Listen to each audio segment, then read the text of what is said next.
share the details of the Gideon's Chariots campaign, and there is no escaping the conclusion that this military campaign that the IDF is planning is fully carried out could endanger the hostages who are still alive in Hamas captivity.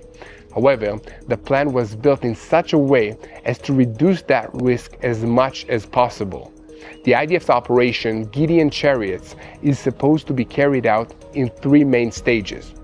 The first stage that has already begun is preparations. The second stage will be preparatory fire from the air and from the land, and moving most of the civilian population in the Gaza Strip to safe shelters in the Rafah area in the south, while in the third stage we should expect to see intense ground maneuvers to gradually capture parts of the Strip and organize for a prolonged military presence in these locations in Gaza.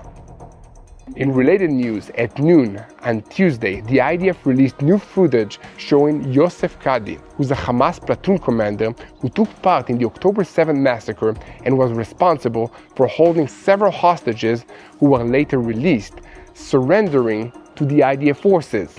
Along with him surrendered Muhammad Zarab, a commander in Hamas's sniper array.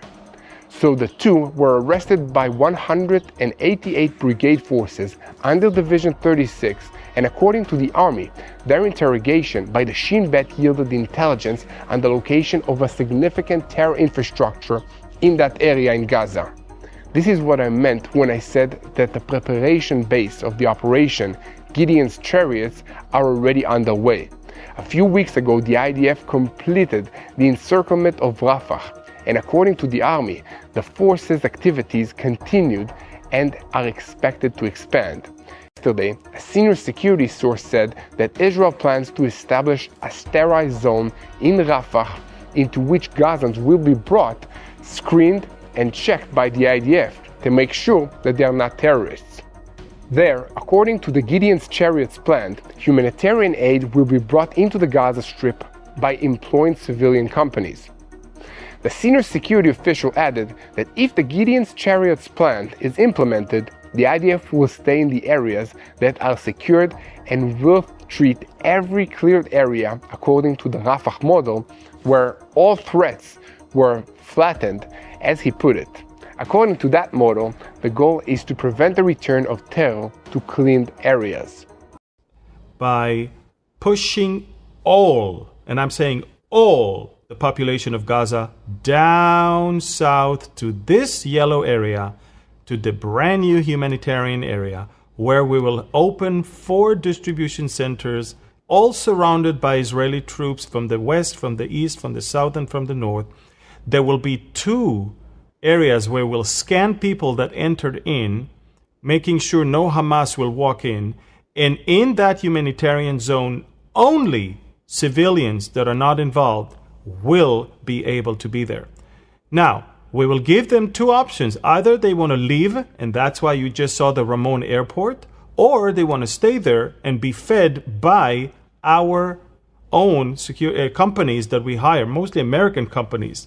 In other words, we are taking from underneath the feet of Hamas, we're pulling that rug of controlling the population by being the ones that is handling all the humanitarian aid, and Hamas will not be able to steal it and use it to resell it, and use it also to make its own fortune and stockpile it for its own needs.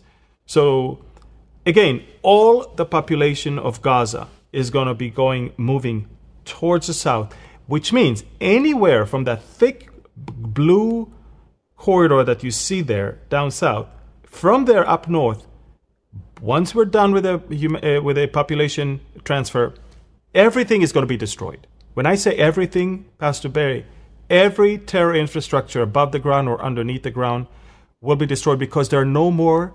That's it. There's no more. Civilians there. All the civilians will have to evacuate. Now, I of course foresee 2 challenges here. Hamas will start issuing videos of execution of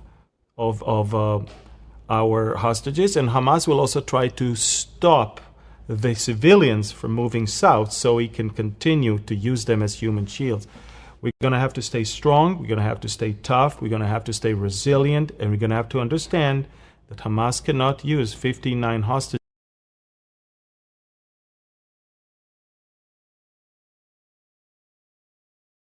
down south to this yellow area, to the brand new humanitarian area, where we will open 4 distribution centers, all surrounded by Israeli troops from the west, from the east, from the south, and from the north.